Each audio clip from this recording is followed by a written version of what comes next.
Imini yesabatha ayibenhle kwamangcwele. Sizovula ngehlabelelo 208 inkosi kusiphama kwebandla.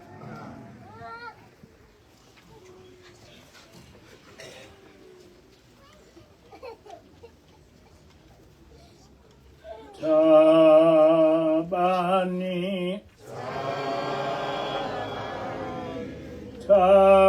Thabani, oh, bofige, lobona, Thabani,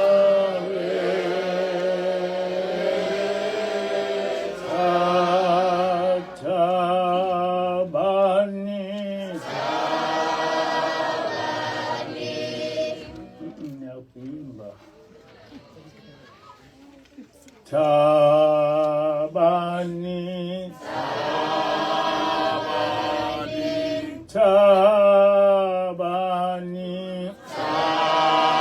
oh, bofige, lobona,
Thabani, oh, yeah.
Asibonge.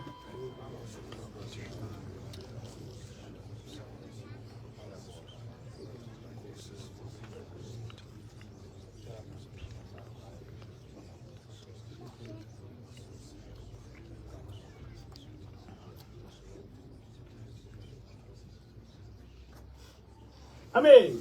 Amen.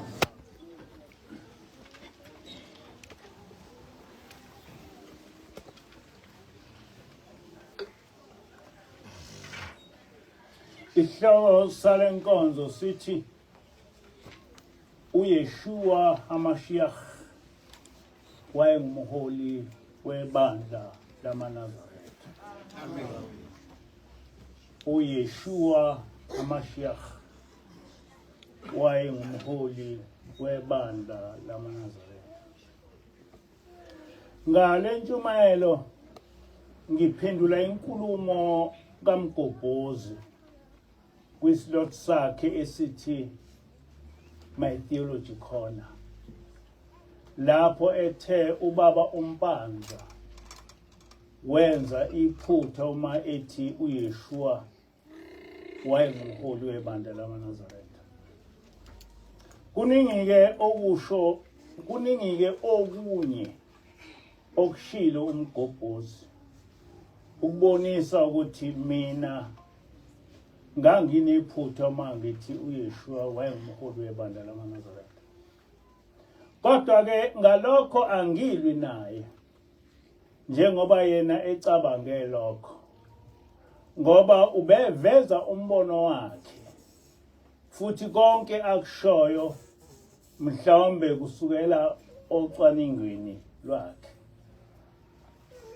Umehluko phakathi kwaMgobhozi nami ukuthi yena ubuka inkolo ngokwezimfundisonkolo noma ngokwemfundisonkolo, itheology yobuKristu, kanti mina ngibuka inkolo ngokomlando, history wenkolo nenkolo. Imfundisonkolo noma itheology yakhelwe phezu kwemibono yezifundiswa ezisuke zinayo ngesimo senkolo nenkolo, kanti umlando noma ihistory yakhelwe phezu kweqiniso noma ireality ngokwenzeka ngaphambili. Ngithemba niyawuzwa lo mehluko.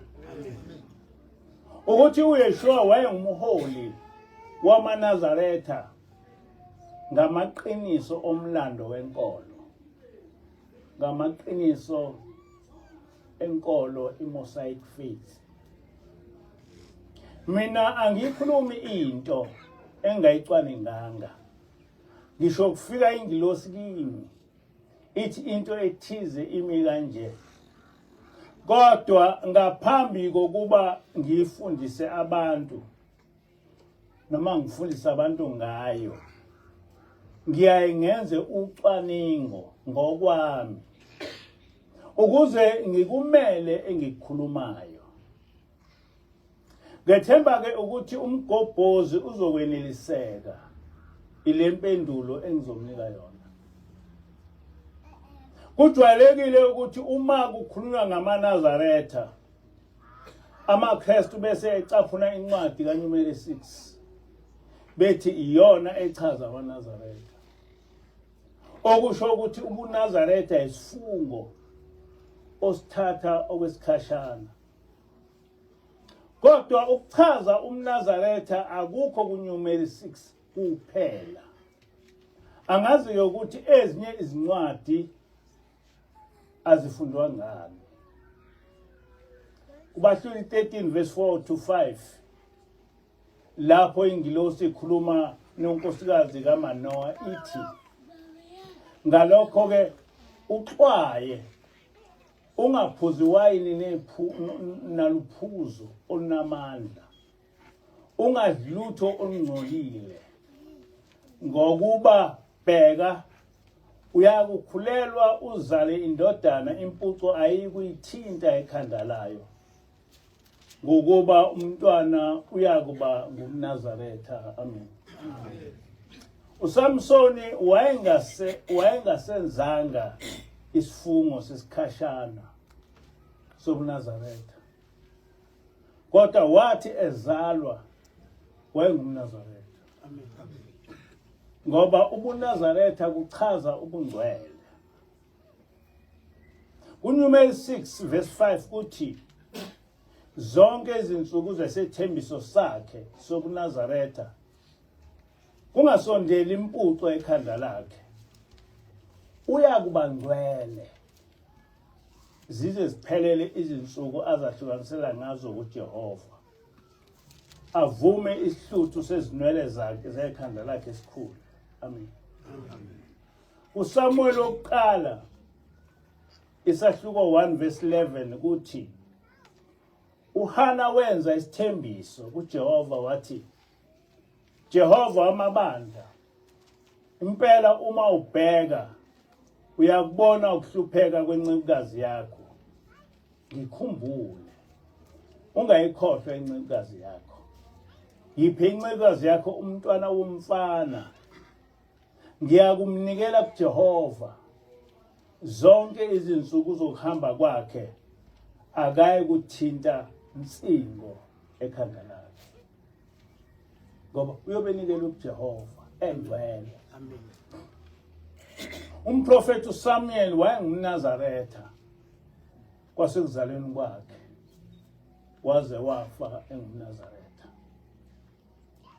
KuLuka 1 verse 15 ingilosi ithi uJohane uzoba mkhulu emehlweni enkosi. Akayi kuliphuza iwayini nophuzo olunamandla. Uza kugcwaliselwa ngomoya ongcwele esesesiswini sikanina. Amen. Amen. Ngoba wayengumNazaretha engiphuza utshwala. NoJohane waba ngumNazaretha kwasekuzalweni kwakhe. Ngakho ke baningi abantu ababa ngamaNazaretha kwasekuzalweni kwabo. Sengathi kungathi uma abantu bekhuluma ngamaNazaretha bengagcini ngamaNazaretha akunyumeli 6 kuphela. Ngoba kulo lonke iBhayibheli bakhona abantu ababe ngamaNazaretha impilo yabo yonke. Amen. Ngokomlando uYeshua HaMashiach wayengumHebheru enkolweni yobuKristu osebizwa ngoJesu. Wazalwa phakathi ka4 kuya ku6 AD. Wabulawa ngo33 AD. Unina kwakunguMaria, uyise kunguJosefa. Engaphansi kwenkolo kaMose, iMosaic faith. Futhi siyavumelana ukuthi wagcizelelwa nguye uYeshua kuMathewu 10 verse 5 to 6 ukuthi inkolo kaMose ishunyayelwe kubantwana bakwaIsrael kuphela. Kodwa emva kokuhamba kukaYeshua cishe ngo55 AD abafundi bakaYeshua baphuma eJerusalem bayoshumayela inkolo kaMose nevangeli likaYeshua kwabezizwe. Lapha sihlanganisa nomphostoli uPaul, yena owajoyina inkolo kaMose muva uYeshua engasekho emhlabeni. Ngokwemfundiso yobuKristu uYeshua noPaul babe ngamaKristu. Kuze kube nemfundiso ethi inkolo yobuKristu yasungulwa nguYeshua yaqhutshwa nguPaul. That is the teaching in Christianity. Ukuthi inkolo yobuKristu yasungulwa nguYeshua yaqhutshwa nguPaul. Kodwa umlando obhalwe phansi uyakuphika lokho. Amen. Umlando uthi uYeshua waze wahamba emhlabeni engakaze akubone ubuKristu. Kanjalo noPaul. Lo mlando sizobuye sichaze ngawo. Uthi umgobhozi ngenza iphutha uma ngithi uYeshua wayengumholi webandla lamaNazaretha.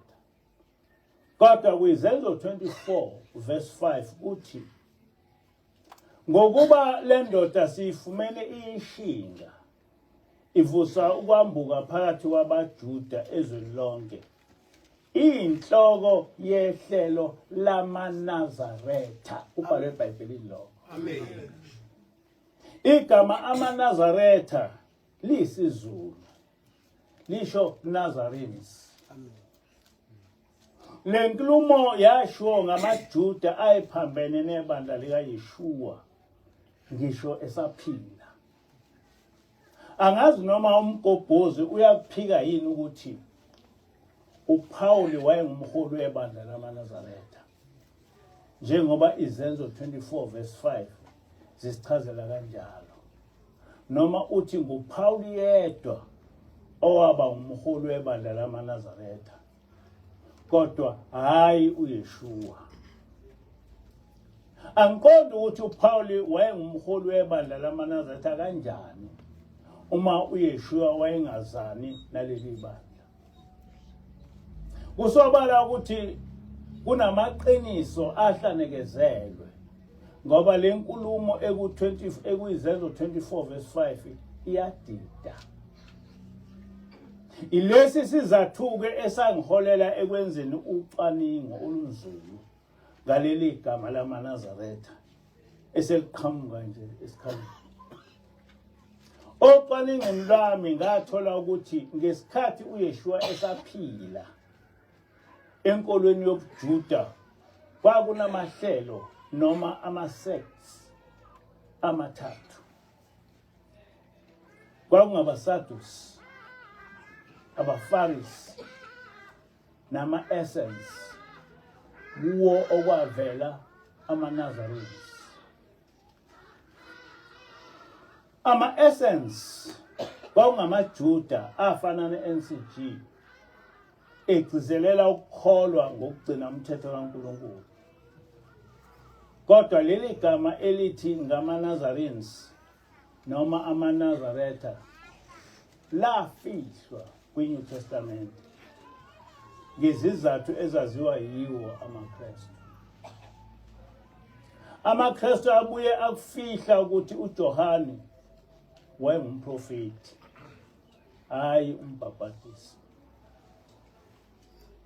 AmaKristu kwiTestament lawo balichitha futhi igama likaJehova njengoba laselichithiwe kudala ngamaKristu. nguJohane owabhaphatisa uYeshua, wabuye wamgcoba ukuba abe ngumpristi omkhulu emva kwakhe. Kodwa osikufunda kumaKristu ukuthi wambhaphatisa, kodwa asitshelwa ukuthi wamgcoba. Ngakho-ke akulona iqiniso ukuthi iNazarene sect njengabaFarisi iyihlelo elavela muva, ngoba leli hlelo lalikhona ngesikhathi sikaYeshua. Ngathi uma ngiqhubeka nocwaningo ngathola ukuthi ivangeli likaPawuli lali ngomthetho kaMose nezimfundiso zikaYeshua. Kwizenzo 28 verse 22 to 23 kuthi, kepha thina siyathanda ukuzwa ukuthi ucabangani, ngoba siyazi ngaleli hlelo ukuthi liyaphikiswa ezindaweni zonke. Besho ihlelo lamaNazaretha. Liyaqhubeka ivesi lithi, sebemisele uPawulu usuku, baya kuye endlini ngobuningi, wabacacisela efakaza ngombuso kaNkulunkulu, ebanxenxa ngoJesu, ethathela emthethweni kaMose nabaprofeti. Amen. Amen.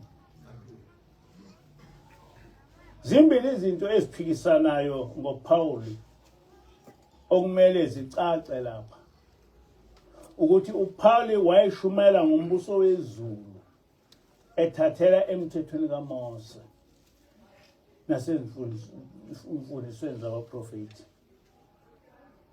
Kodwa ezincwadini zakhe simthola ewuchitha umthetho kaMose, okwanamuhla ke asizukhuluma ngalo. Ezincwadini zakhe uyawuchitha umthetho kaMose, kodwa lapha kwizenzo kuthiwa wayefundisa abantu ngomthetho kaMose nabaprofeti. Emva kokuba abapostoli ngo-55 AD bephume eJerusalema ukoshumayela abezizwe, kusukela ngo-66 AD kwaba nezimpi phakathi kwamaJuda namaRoma, okwathi ngo-70 AD amaJuda anqotshwa. Umlando wempi yamaJuda namaRoma kanye nemphumela waleyo mpi uzothola encwadini ethi From Babylon to Timbuktu, ebhalwe nguProfessor Winston. AmaRoma esewanqobile amaJuda ayichitha nenkolo yawo ababeyibiza ngokuthi inkolo yamaHebheru, okuyinkolo kaMose. Abantu ababetholakala beqhuba lenkolo babebulawa. Kodwa lo mlando ngeke uzwe ukhulunywa amaKristu, but umlando obhalwe phansi. Kodwa ngo-325 AD sekukhona umbuso Constantine Okokuqala wasungula inkolo yobuKristu. Okwesibili inkolo yamaHebheru wayiqeda ngamaKristu. Kodwa awusozuyizwe leyo nto ikhulunywa ngamaKristu. Okwesimanga ukuthi amaKristu amnyama akalokothe ekhulume ngalamaKristu aqeda inkolo yamaHebheru.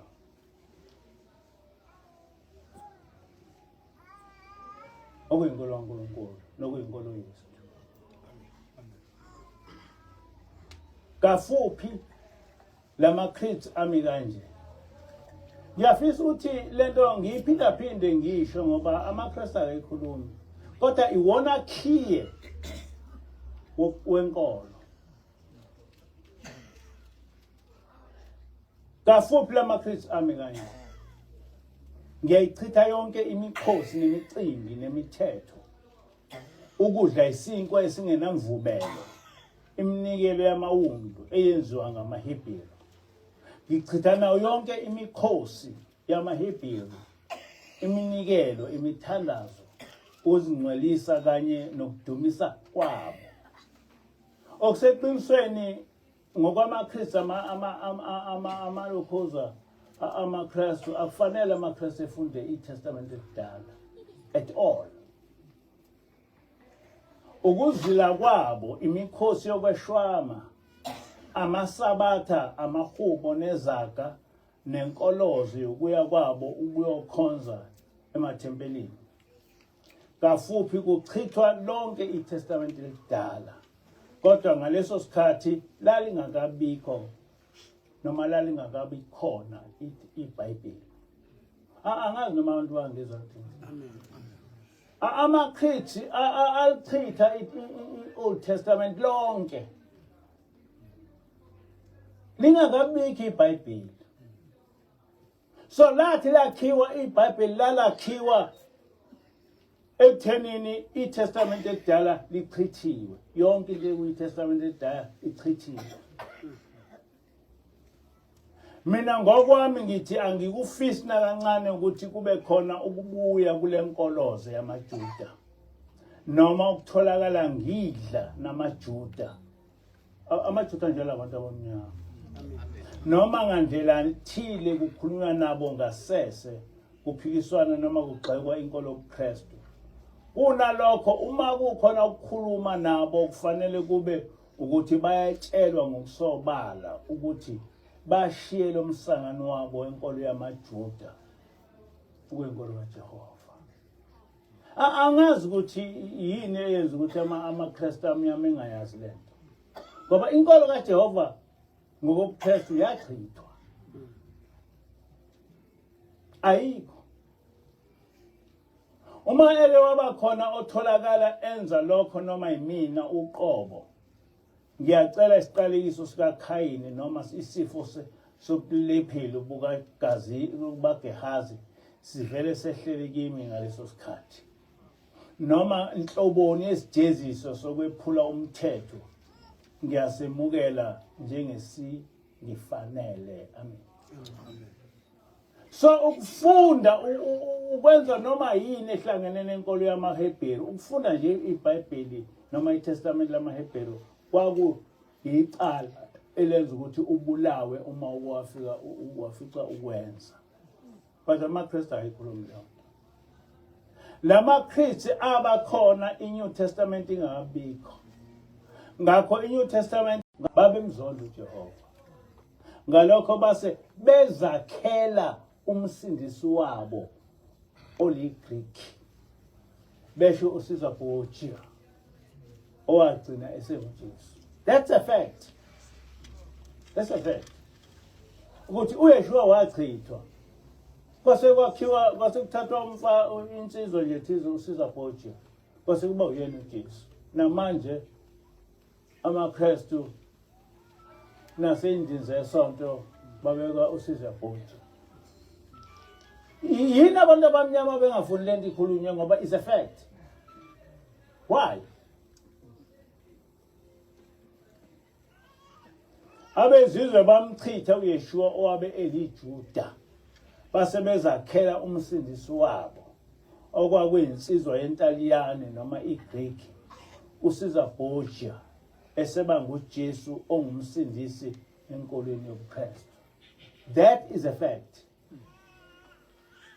That is a reality. Maqondana nokuthi uYeshua wayengumholi wamaNazaretha kwikhasi 10 lencwadi kaRav Shaul ethi the Nazarene betrayed, beaten and begotten, futhi abantu abaningi sebeqala ukuqonda ukuthi abalandeli bakaYeshua kwakungamaNazaretha, hayi leli gama labezizwe ukuthi amaKristu. Ngokutholakala kwama-Dead Sea Scrolls okuyimibhalo yamaHebheru emidala eyabakhona noYeshua engakazalwa nasekhulwini leminyaka yokuqala, sesinolwazi ngebandla lamaNazaretha elaliholwa nguYeshua. Dufala ukuthi mangithi ibandla lamaNazaretha liholwa nguYeshua hayi ukuthi ngisho lokho ngoba ngiyiNazaretha. Amen. Is something ebhalwe ngabelungu or ama-historians. Hayi ukuthi kusuka kimi. Akusuka kimi. It's there. It's a historical fact. Ukuthi uYeshua wayengumholi wamaNazaretha. Ekhasini 25 uShaul uyaqhubeka uthi siyazi ukuthi ibandla lamaNazaretha lasungulwa ngumprofeti uJohane. nguJohane owafundisa uMesaya okunguYeshua wamcijela kuba abe ngumpristi omkhulu. uYeshua wakuthatha kuJohane ukuhola ibandla lamaNazaretha. Okwathi ekugcineni leli bandla lamaNazaretha laholwa ngumpostoli uShaul. Amen. Amen. Sekuqhamuka lapho ukuthi izenzo 24 verse 5 iqhamuka kanjani. Amen. Niyakuzwa lokho? Amen. Now my answer is there now. Ocaningini lwami ukuthi liqhamukaphi leli bandla lamaNazaretha kwizenzo 24 verse 5. Uyakuchaza ke uShaul ukuthi hayi vele noYeshua wayengumholi wamaNazaretha. Amen. uShaul wakuthatha kuYeshua.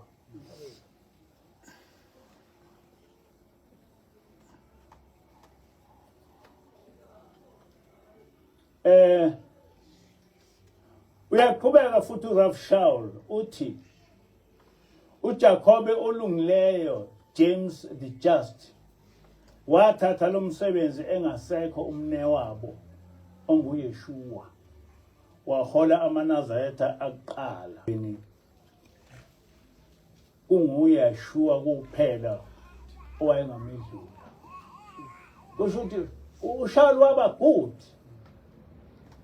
Kodwa wathatha kuJames, uJames ethathe kuYeshua, uYeshua egcotshwe uJohane. That is a historical fact.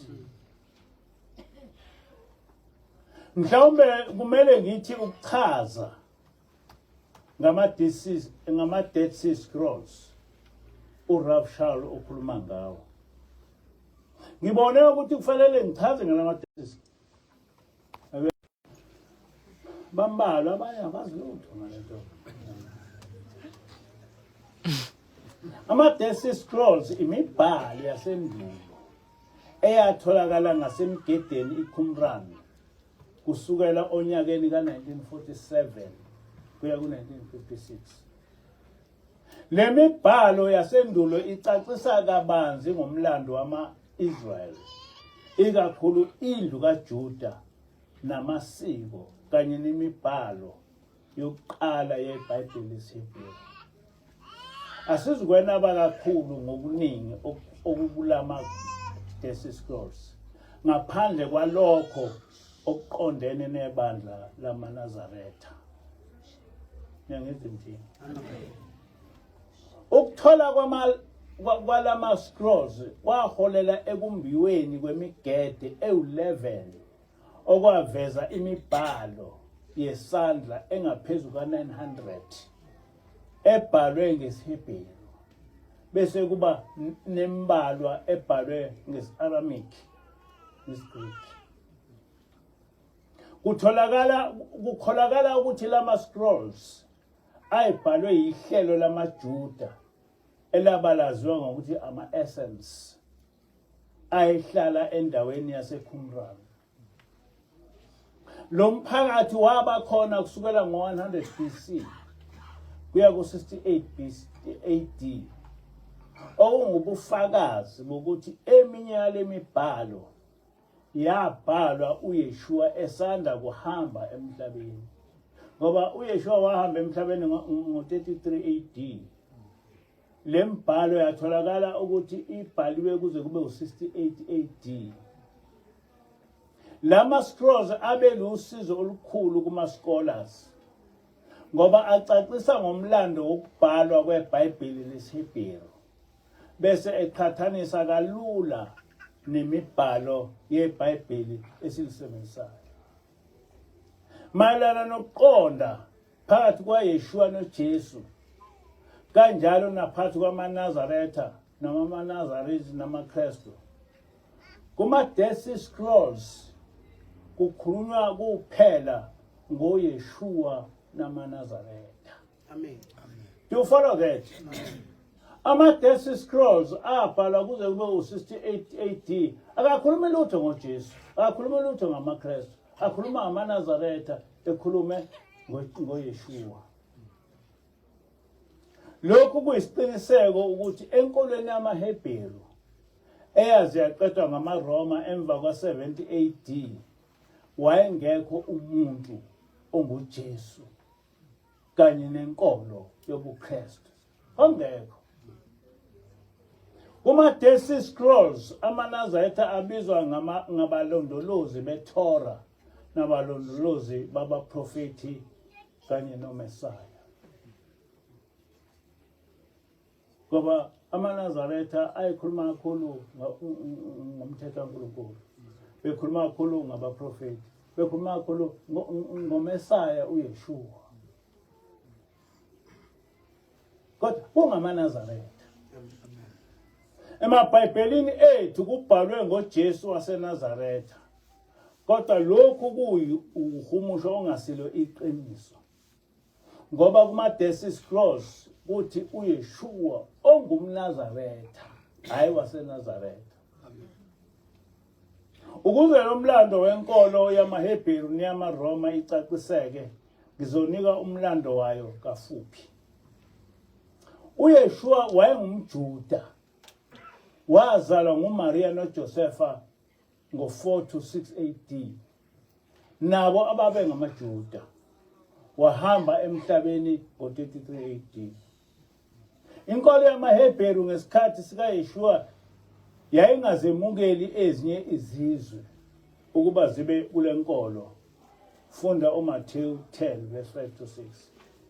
Kulama sects amathathu abaFarisi, abaSadusi namaNazarenes, uYeshua wayengumholi wamaNazarenes noma amaNazarene sects. Egcotshwe ngumprofeti uJohane ukuba ahola amaNazarenes noma amaNazaretha. Esehambile emhlabeni uYeshua ngo-55 AD, abafundi bakhe baphuma eJerusalem beyoshumayela ivangeli lakhe kwabezizwe. Ngo-70 AD kwaba nempi phakathi kwamaRoma ongabezizwe namaJuda, kodwa amaJuda anqotshwa. Emva kokuba amaRoma esewanqobile amaJuda, bayiqeda inkolo yamaHebheru. Kwathi abatholakala besayilandela babulawa. Ngo-352 AD kwavela umbusi wamaRoma uConstantine owasungula ubuKristu, wabuye wachitha inkolo yamaHebheru ngamaGreeks. Sekunenkolo yobuKristu, amaRoma akuqeda ukukhuluma ngoYeshua owayevele engasekho emhlabeni. Base bezakhela umsindisi wabo. eminyakeni yo-500 AD amaKristu aqoka insizwa uSiza Borgia ukuba aziwe ngokuthi unguJesu Kristu osengumsindisi wabo esikhundleni sikaYeshua. Kwathi uma sekuhlanganiswa iTestament elisha igama likaJehova okuNkulunkulu wamaHebheru noYeshua okungumsindisi enkolweni kaMose kanye namaNazarene okulibandla liholwa nguYeshua kwachithwa enkolweni kaConstantine. Here I'm giving you history which is a reality. Incwadi yayibhalwe ngabapostoli ebizwa ngokuthi the Gospel of the 12 Apostles. AmaRoma ayishisa. Kwase kuthi le ethi the Gospel of the Nazarenes AmaRoma ayihumushela kwisiLatin sekuthiwa uMathewu. Kodwa okuningi okuphakathi kuyo kwahlanekezelwa. Umbuzo ke uthi isiphi isiqiniseko esinaso sokuthi enkolweni yamaHebheru uMesaya ongumsindisi kwakunguYeshua. Isiphi isiqiniseko esinaso nokuthi ibandla lakhe kwangamaNazaretha hayi amaKristu. Isiphi isiqiniseko esinaso salokho? Njengoba ama-Dead Sea Scrolls abhalwa kwaze kwaba ngo-68 AD uYeshua engasekho emhlabeni futhi eminye imibhalo yayikhuluma ngaye, kwatholakala ukuthi kulama-Dead Sea Scrolls alikho igama likaJesu nobuKristu. Kodwa esikhundleni sikaJesu nobuKristu ama-scrolls akhuluma ngoYeshua namaNazarenes okulibandla lamaNazaretha. Yikho-ke uRothschild ethi ngokutholakala kwama-Dead Sea Scrolls okuyimibhalo yamaHebheru emidala eyabakhona noYeshua engakazalwa nasekhulwini leminyaka yokuqala sesinolwazi ngebandla lamaNazaretha elaliholwa nguYeshua. Niyabona ukuthi le nto ayisuki kimi, umlando. Angikholwa ukuthi umgobhozi uyayazi leyo. Ukutholakala kwalama-Dead Sea Scrolls kubuye kufakazele incwadi kaDr. Coste lapho ethi abezizwe babemfuna umsindisi kodwa hayi lo oliJuda ngoba babewazonda amaJuda bezonda no-Elohim okuyiTestament elidala okuNkulunkulu wamaHebheru. Ngalokho base bezakhela umsindisi wabo oliGreek uSiza Borgia owagcina isemjesu. Niyabona ukuthi labantu bafazelana ukuthi kuliphutha ukuthi uJesu igama likaYeshua elashintshwa lenziwa uJesu. Abantu ababili abehlukene. Manje sesinesiqiniseko esingaphikiseki ukuthi umprofeti owabakhona emhlabeni futhi engaphansi kwenkolo yamaHebheru okuyi-Mosaic faith kwakunguYeshua onguMesaya. uJesu Kristu nguMesaya owakhiwa ngabezizwe emva kokuchitha uYeshua owayenguMesaya esizweni samaHebheru. That's a history. Siyazi ukuthi uYeshua wazalwa ngo-6 AD wawethela ngo-33 AD. Kodwa asitshelwa lutho ukuthi uJesu wayelapha emhlabeni ngamuphi unyaka. Lutho. Ngoba akakaze abe khona. Siyazi ukuthi uYeshua wazala ngo-6 AD wahamba emhlabeni ngo-33 AD. But we have never been told ukuthi uYeshua wazalwa ngamuphi unyaka wahamba emhlabeni ngamuphi unyaka. Nothing. Ngoba umthetho wabo babeqonda ukuthi bethi uJesu usewumuntu oyedwa noYeshua, which is a lie. uJesu eMroma wayengaba kanjani umuntu oyedwa noYeshua owayejuda izizwe zayizondana kangaka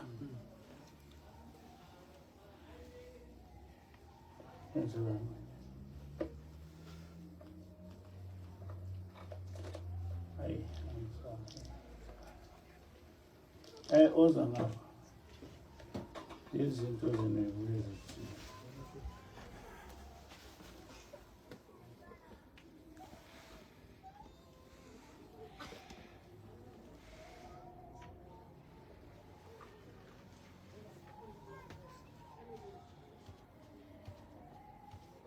ngakho-ke ngokomlando akaze ebe khona umuntu onguJesu Kristu kodwa ngokwemfundisonkolo yobuKristu uJesu Kristu ungumesaya nomsunguli wenkolo yobuKristu. Niyayizwa leyo nto? Amen. Ngokomlando akakaze abe khona uJesu Kristu kodwa ngokwemfundisonkolo ngokwetheology yamaKristu uJesu wabakhona wasungula ubuKristu no Pauli waqhuba ubuKristu. Things which never happened. Senziwe iphukuphuku nje and nathi ke siyajabula sikhuluma impela ngento engekho which never existed. Inkosi busuphama inkosi businewuzini. Amen.